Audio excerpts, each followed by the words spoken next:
world searching for gaming knowledge comes the man, the myth, a legend in his own mind, Critical.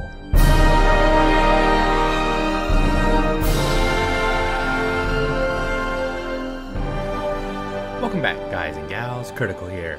Today I'm bringing you a build guide on my Mistress of Decay.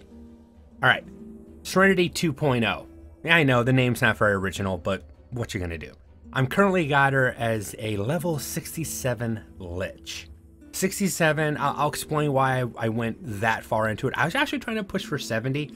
I kind of ran out of time, and I do apologize for that. But as it stands with her passives and all her skills, she's at 2 intellect and 2 vitality, sitting here with 455 health, 100 mana, which is of course your normal, mana regeneration of 17, and health regeneration of 17, and mana rejuvenation of 10. I was gonna get it out, I promise.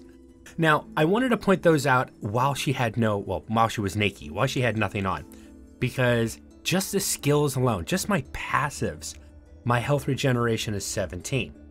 Now, on this character, gear was a little bit more important than on others, and I'm going to show you why. One of my favorite skills on this class is the Aura of Decay, but without the proper gear, look how fast my health drops. I mean, that's just, I'm basically murdering myself. It goes down so quickly. Watch the health regeneration number, it's at 17. As I'm putting this gear on, you're going to see it start jumping up rather quickly. Now, that one only gave it from 25 to 27, but like I said, it's a minor one.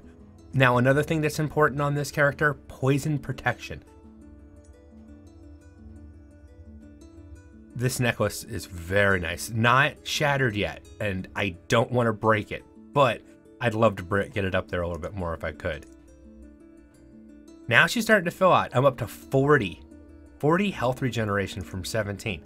Like I said, this time the gear is huge for this build. Oops, last ring.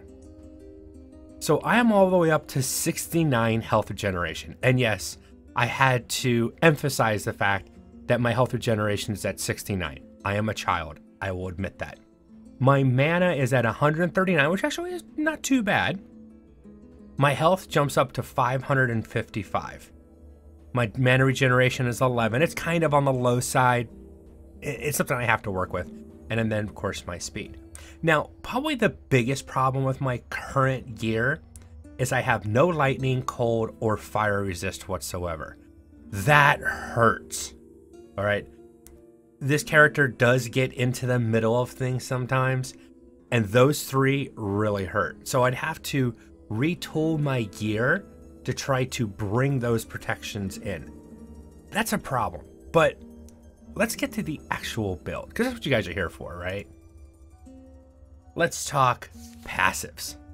So I went straight up the Lich tree first. I did go in the Necromancer, and I'm going to be putting more points in the Necromancer, and I'll explain where. But first off, I went with Dance with Death. Now, I went back and forth on Survival of the Cruel or Dance with Death, and I decided Dance with Death was the best one because it's 50% damage and then 100% increased damage when you're below 35% health. I try not to stay there too often. I do get there sometimes, which is nice, but a flat 50% increase, you can't pass that up. Now, some people don't go for the Wraithbringer. I happen to like the Wraiths. The Wraiths are very good tanks. They seem to grab a lot of aggro, and that's what you need, especially with a build like this where you're trying to let the pets grab most of the aggro and then you deal damage from afar, or you inch close just enough so that your aura damages them. Aura needs a tree because one of the things I would like to do is have it be bigger. Cover the field in petulance would be awesome. Now, adding 105% to you and your minions deal increased damage over time is awesome. Now, I haven't seen much of my minions. Well, that's not true. Wraithbringers are minions. The same with Wandering Spirits, and they both poison. So actually, this This actually does benefit the build really well. It doesn't do much for my skeletons, but my skeletons are basically meat shields, and I'll explain that in a second. From there, I jumped up to Stolen Vitality, and I eventually want to max this one on, especially on this build. Grants you and your minions 24% increased health regeneration and grants you 1 vitality for every 3 points. Right now I have 6 points into it, 2 vitality and 24% increased health. Very nice. I took Necrotic Energy. You and your minions deal 20% additional necrotic damage on hit with spells and melee attacks. So this affects all my minions, my skeletons I should say, and it affects me because I use Hungering Souls. Hungering Souls is a necrotic spell and a dot, so it benefits from that node really well. The rest of the nodes I kind of skipped. I can get some really cool buffs if I drop a shield, but I find I need the shield too much. If I could work it to get Symbol of Decay, Wands of the Fallen possibly, Decaying Form, those would all be nice, but it just didn't work out this time.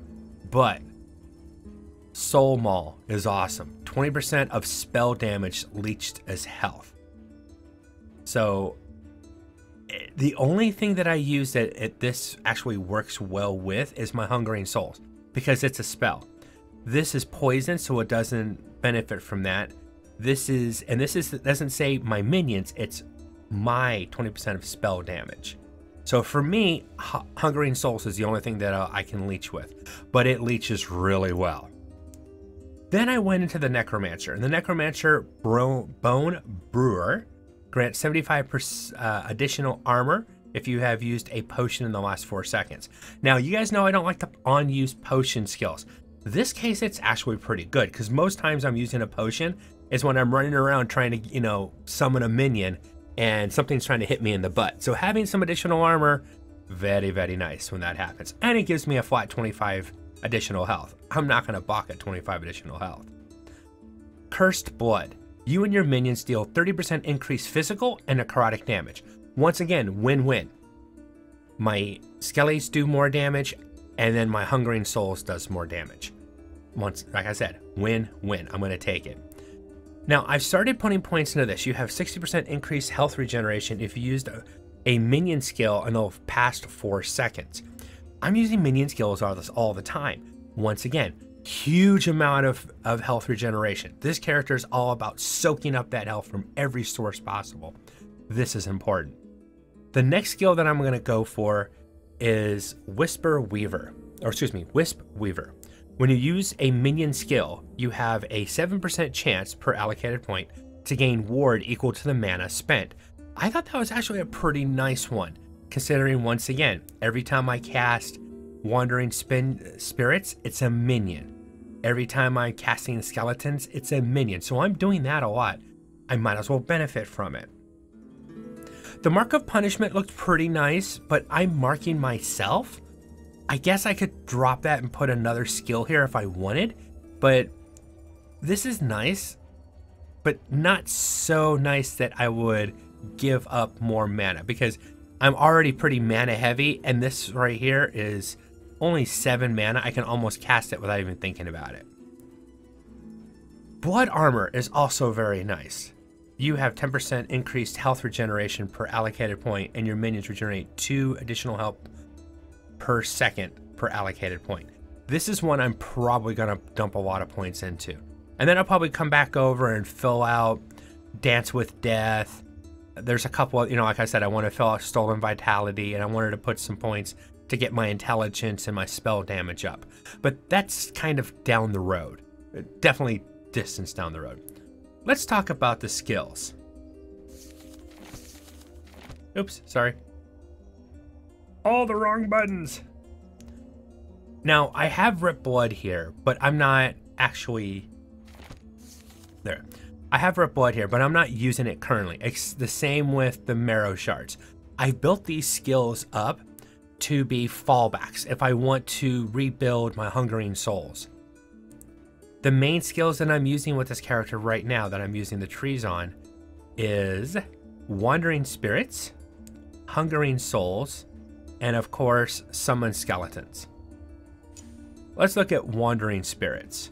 Now on this one, I've gone back and forth several times on what they wanted them to do. Originally, I didn't want Terrifying Presence. I didn't really want to make things run. Then I thought about, wait a second, that keeps things away from me. If my Wandering Spirits are fearing them, it keeps them off my back. So I took that one, and then I put with the range at which spirits fear enemies increased by 45%, but reduces their damage by 30%. So I did a lot of trade-offs where I got a bit of a skill for one of my casts, but then I'd lose damage. But then over here, I took extra damage and make them move faster. They do more damage to poison enemies. Everything is getting poisoned. That's the whole point. Spectral Presence. They shoot every 2 seconds. The spirits cast poison projectiles at enemies that are close to them, which is actually really nice. It's a lot of poison damage. I also took Infectious Dead. Not only do they shoot poison, but if all their necrotic damage has been converted to poison damage. So they poison, and then they do more damage to poison enemies. Synergizing. That's what I was trying to do with this one again. Thin Veil, it gives me more spirits, but it reduces their damage by 15%. Spirits move 10% slower, but deal 10% increased damage. So I'm trying to get my balance of how many spirits I have, what they're doing, and what their damage is. And then finally, I took drafting spirits. Spirits are revealed up to 45% further away.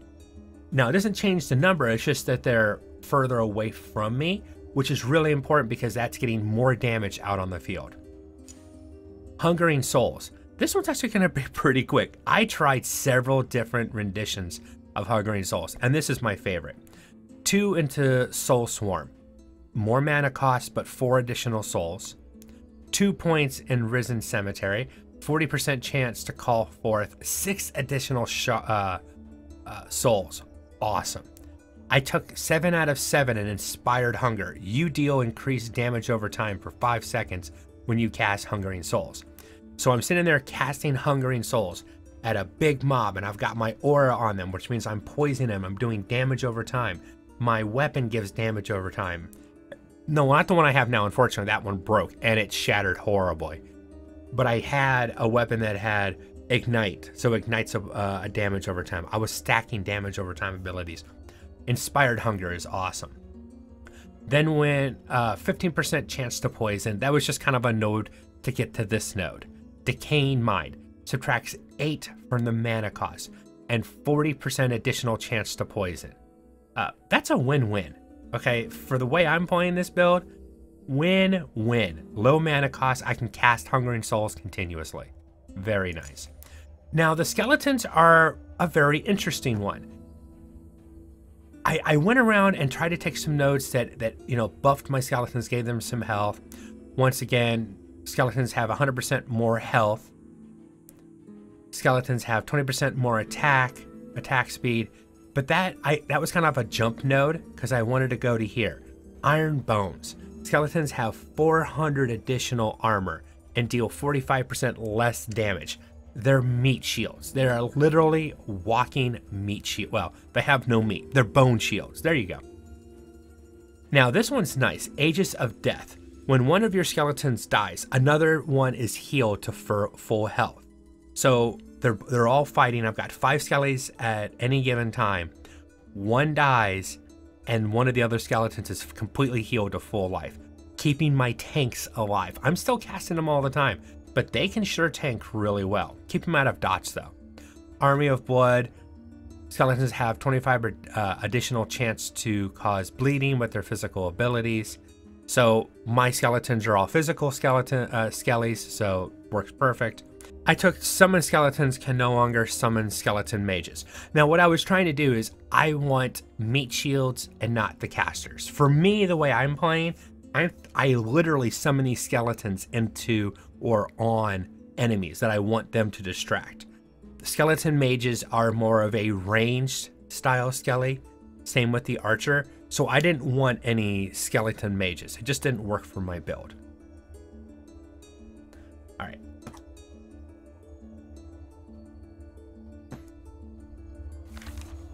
let's go mess with the boss. And then we'll go mess in the arena. Get my skeleton army out. Instantly, they start running off and killing things. In the actual game itself, I basically don't even have to attack. I will let my aura of decay and my wandering spirits speak for me. And trust me, speak they do, and they speak poison. And you can see, I am taking damage. I am getting hit, but my mana regeneration is so high that my health barely drops to 520s. That's the great thing. Now remember, this is only the alpha. The game isn't really tuned to make it difficult. It will be, all right? The developers have said that it's purpose. It's done this way on purpose. Okay, I can't speak right now. Whoa, nice. Keeper's gloves. I already have a set. I'll grab it to sell. I'm not gonna leave it there. I'll grab it to sell, but nice drop from the boss. All right, let's go to the arena. Now in the arena, and I'll have some extra footage for you of higher levels, and I'll show that. But in the arena, I am really good when it up to about, I'd say, wave 80-ish. It gets a little difficult getting up to wave 80, but in wave 80, I really start struggling, and it hurts. The larger mobs are a little bit more resistant. They're doing more damage. They're ripping my skellies apart too quickly. Dang, that is a tough. Oh, more health. Okay. Yeah, not only is it sucking my life from me, it also has extra health, so it's just surviving even longer. Well, that's unfortunate. Come on. Go down. We'll do one wave on this, and like I said, I'll bring up some later waves to show you guys what it looks like. Because right now it's only, you know, the very beginning of the waves. But you'll see, I use my skeletons, I threw them in there, distract, I will mark them for death, and then just hungering souls. If something is really resistant, I get close with my aura, and my aura really takes over these, takes over the damage. Really nice. Boom, and they melt. Once Hungering Souls hits them, because I'm doing extra damage over time. Once I've cast that, I'll tank this guy personally. He's just gonna melt. That damage over time, that bleed is, or the poison is starting to stack up on him. Even if he's casting and bringing in extras, it doesn't matter. But once again, this is a very low wave. I should be able to easily do this. I don't even need any minions out. I should be able to handle this. Worst case scenario, if I get into a... I love the sound of all the bones dropping from the skeletons. Worst case scenario, I can just kind of run in a circle around them. They can't... Well, he got lucky and hit me. But if... Look at that huge green aura around them. They are just going down. Horribly. Really? Really? These guys are bad, but like I said, now I popped a potion, but I can just run around. If worst case scenario, I'm out of mana, because I can maintain my aura continuously, it is just extra damage. My footage that I had of the higher levels, higher waves, unfortunately was corrupted. I do apologize for that. So I jumped back in to show you some tactics. I like to try to make thinking builds, and I'll be honest, this one doesn't require too much thinking. Mainly keep your minions up, always have 5 skellies on the field any given time. As you lose them, replace them. But there actually is some tactics to this build, because the placement of your skeletons is very important. You don't want to place skeletons in a way so that if a charging enemy charges your skeleton, they hit you, because that will happen a lot. Come on, there we go. Like the void forms that have wave attacks, where they slam the ground and the wave comes flying at you. You want to try to summon skeletons to distract the enemies and turn their attention away from you. Because that's basically what the skeletons are to me. They are a way to distract the mobs. So the mobs, you know, have their back to me. They're not focused on me. Here we go.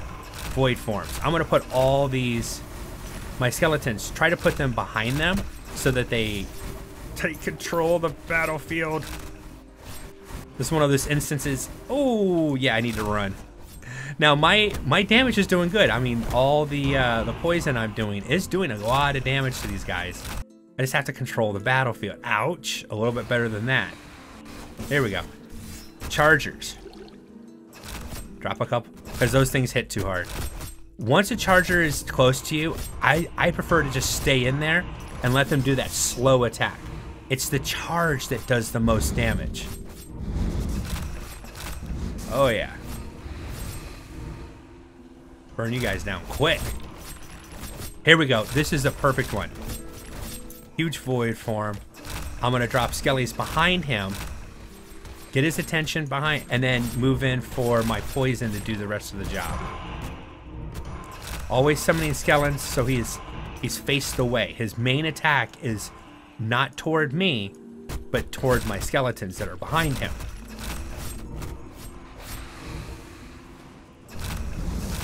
Same thing on these. Get them to turn away. Now she does area of effect damage, so it's really hard to avoid that. But ouch, took that eraser strike like an idiot. So stood right there. I mean, I regenerated so quickly. Oh. Yeah. You can do what you want. The power of poison. Now that you're here, I'll just tank you. Ooh. Now with that guy shooting me in the back, will somebody get on him, please? Yeah, the skellies are great, but they don't follow orders too well. They don't get the idea of the battlefield. Die already. Thank you. All right, let's debuff both of these. I got most of their attention. Not all of it, but most of their attentions. Nope. Drop a skelly over there. Now you'll see I'm summoning skeletons I don't need because I already have a max number of 5. Well, now I'm down to 2. But what I'm doing is I'm trying to control the mobs, and if I have to summon additional skeletons to do it, it's worth it. Now I'm out of mana.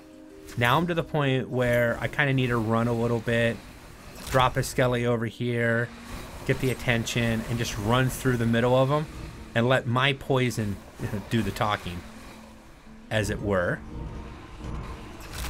Getting ready for the next wave that I know is coming in. Stay there, don't move. Skelly. Oh, yo, no. Don't take those hits. Skelly's all behind them. Moving in the middle. Ooh. That one turned at me and I took a few hits. Definitely more hits than I wanted to take. Spiders aren't too bad unless you get one of the ones that have extra health. There we go. This is a good one. Watch those tail swipes. Those tail swipes, you'd think those tail swipes aren't that powerful. Oh, yes, they are. Those tail swipes will definitely do you in. Mark him. There we go. There's a few skellies behind him now. Momentarily took his attention away from me. Very momentarily. Alright, guys and gals. That's been my build guide for the Mistress of Decay. Hopefully you guys have enjoyed this content. If you have, drop a like, consider subscribing, and I'll catch you guys in the next one. Take it easy. Bye.